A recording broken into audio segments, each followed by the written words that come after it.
Factor analysis.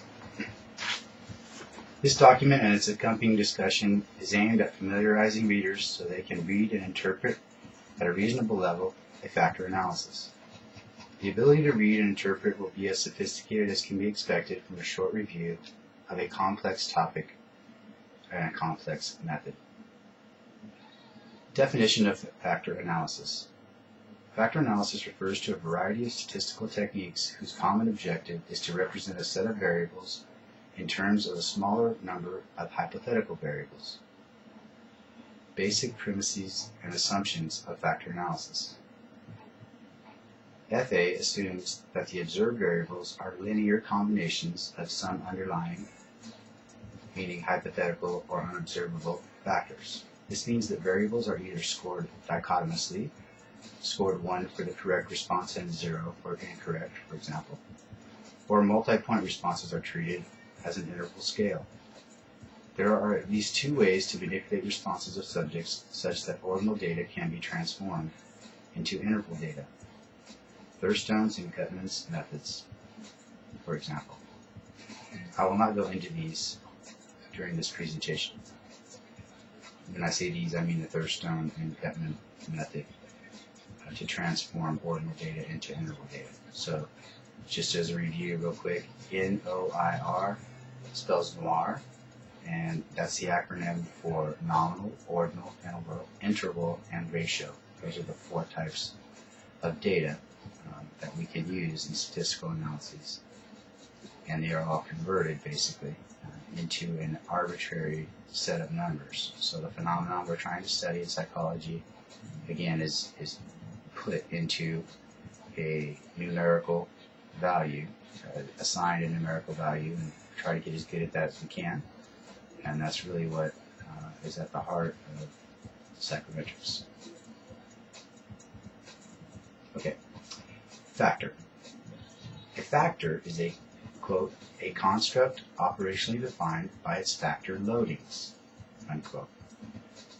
So a type of factor, a general one, a specific one, a group factor, an orthogonal factor, and an oblique factor. 5 different types of factors. And here's a brief description of each. A general type of factor is a factor with high loadings of many variables. A specific factor is a factor specific to a particular variable.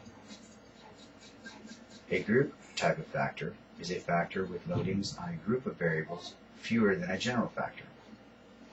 An orthogonal type of factor are factors uncorrelated. Factor uses factors rotated to be at right angles to each other. Higher order factors cannot be obtained. Excuse me. So in orthogonal are two types of rotations that we had towards the end of it. So factor loadings are some factors. Is the factor loadings and core i.e. than a test factor analysis. As the term floors for factors and the other confirms structure. That's when the rotation takes place when you're trying to confirm.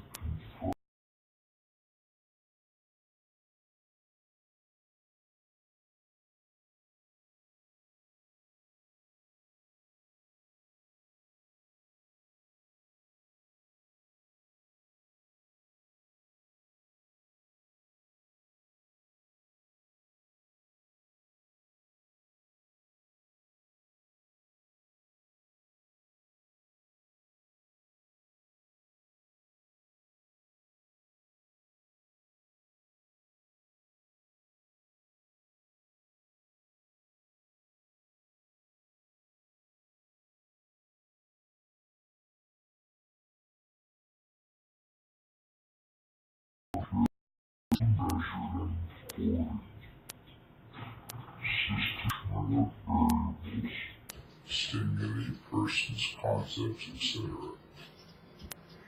Typically, persons or stimuli are scaled. For an example of a factor analysis using the principal components method and a test construction example using scales. Step. Establish why you want to create a scale or test, or why you want to do the FA. Scales indicate high correlations in various separate studies you want to see if the scales might be measuring some common factors or constructs. So if your analysis of a body of literature seems to reveal to you some commonalities, you can try to construct or create a scale that would parcel out that aspect or variability or component that you may think you have identified or that you may be observing. Second step is to enter scale scores for each individual on all of the scales in the factor analysis. So in this example, we would have 10 scores for each subject, and ask for an intercorrelation matrix if you were using an SPSS style program. Evaluate the correlation matrix. Provided there are some correlations that are high, at least above 0.3, then an initial factor analysis should be worth it.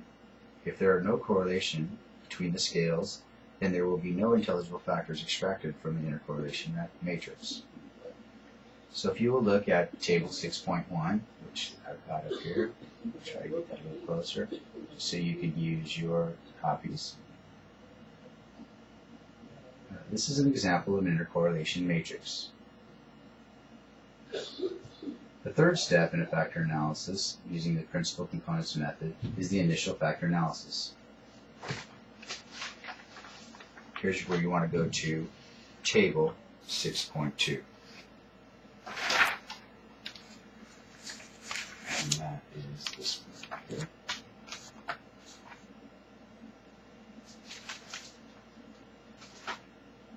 And I apologize if that's blurry. It's really just to make sure that we're not using the same ones at this time. The principal component methods extracts factors in descending order according to how much variance in scales that can be accounted for. For example, factor 1 accounted for 4.2% of the variance out of a possible 10.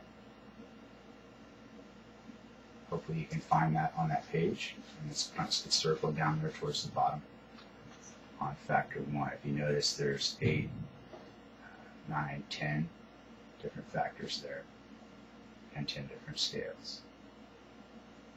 So those are factor loadings using the principal components method.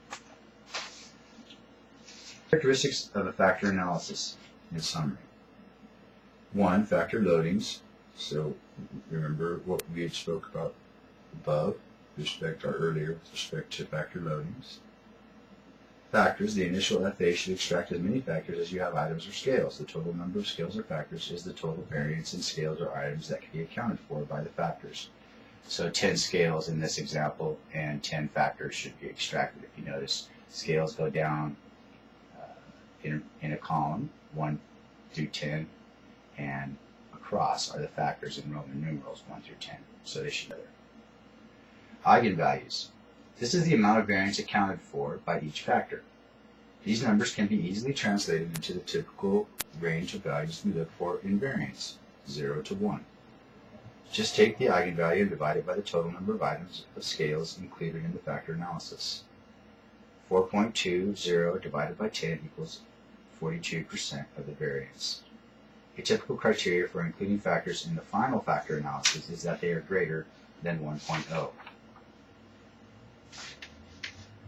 The sum of the squares of the factor loadings for each scale or item on a factor is equal to the scale or item variance that that factor accounts for, or in other words, the eigenvalue. So as you can see, the 0.92 squared, etc., all the way through the negative 0.17 squared equals 4.20.